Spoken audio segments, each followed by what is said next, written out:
Benvinguts a Sant Genís de Rocafort. Molts de vosaltres segurament aquest lloc ja el coneixeu i hi heu estat en més d'una ocasió. D'altres potser no hi heu estat mai, però veieu aquest edifici enfilat dalt d'aquest turó des de casa vostra. I segurament us pregunteu uns i altres quina és la seva història, com va ser construït, per què, com era abans de que el trobéssim en runes com el veiem avui en dia després dels estralls del temps. Jo us convido avui a fer un viatge fins al segle XII per descobrir com era aquest edifici en el seu moment d'esplendor al segle XII. Em podeu acompanyar.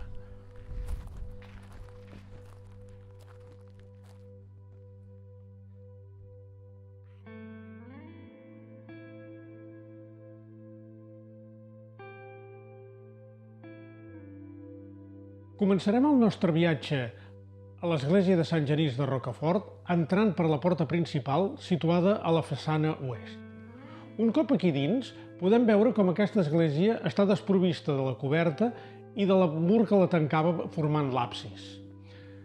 Aquests elements que falten són una mostra de com aquesta església ha estat transformada, així com alguns altres elements que veurem més endavant i que explicarem i que són testimoni de totes les transformacions al llarg del temps i dels avatars de la història que l'han afectat.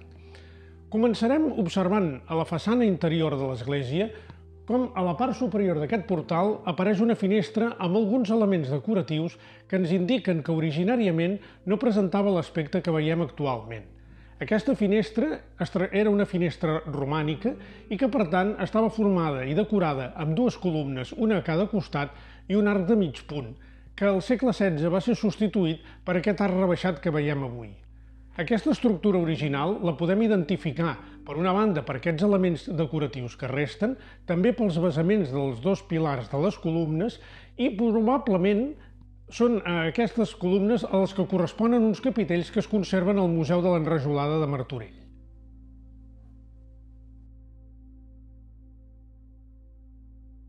Des d'aquí podem observar la nau de l'església.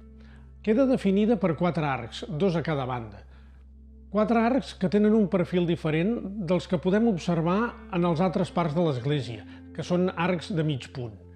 Aquests 4 arcs defineixen, com dèiem, la nau i sustentaven una volta apuntada que era característica de la coberta general de tota l'església. Ens trobem ara a l'espai que identifiquem com el cor de l'església.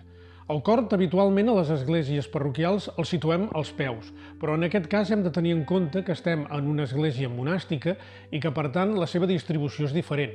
Per això, precisament, també tenim una porta a la dreta, al lateral de l'església, que comunicava amb el claustre i les dependències monàstiques, des d'on els monjos accedien a l'interior d'aquesta església. Aquest cor quedava definit, per una banda, per aquest arc que tenim damunt nostre, i hem d'imaginar que paral·lelament n'existia un altre.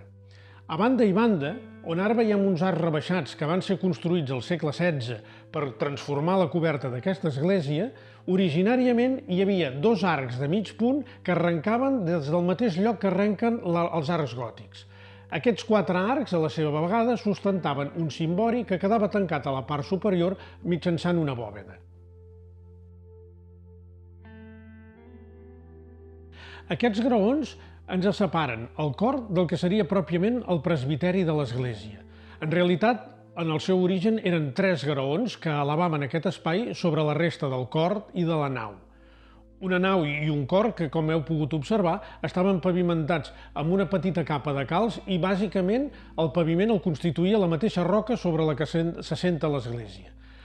La part del presbiteri quedava tancat per un arc a cada banda, el d'un cantó ha desaparegut pràcticament totalment i al fons una gran paret amb 3 finestres, a la part inferior amb 3 armariets que contenien els objectes litúrgics i davant hem d'imaginar un peu amb una llosa que formaria el que pròpiament era l'altar. La resta, entre l'arc gòtic que encara es conserva a sobre nostre i la paret que tancava en el fons, era tancat per una volta apuntada de la mateixa manera que la que cobria la nau. Amb aquest itinerari completem aquesta visió i aquest camí, aquest recorregut que hem fet pel segle XII per poder-nos imaginar i reconstruir com era aquesta església, tal com us hem dit, en el moment del seu màxim esplendor, que el podem situar als inicis del segle XIII. Esperem que us hagi agradat aquest viatge i que us hagi ajudat a comprendre el que permet aportar la investigació, el coneixement i la difusió de la història.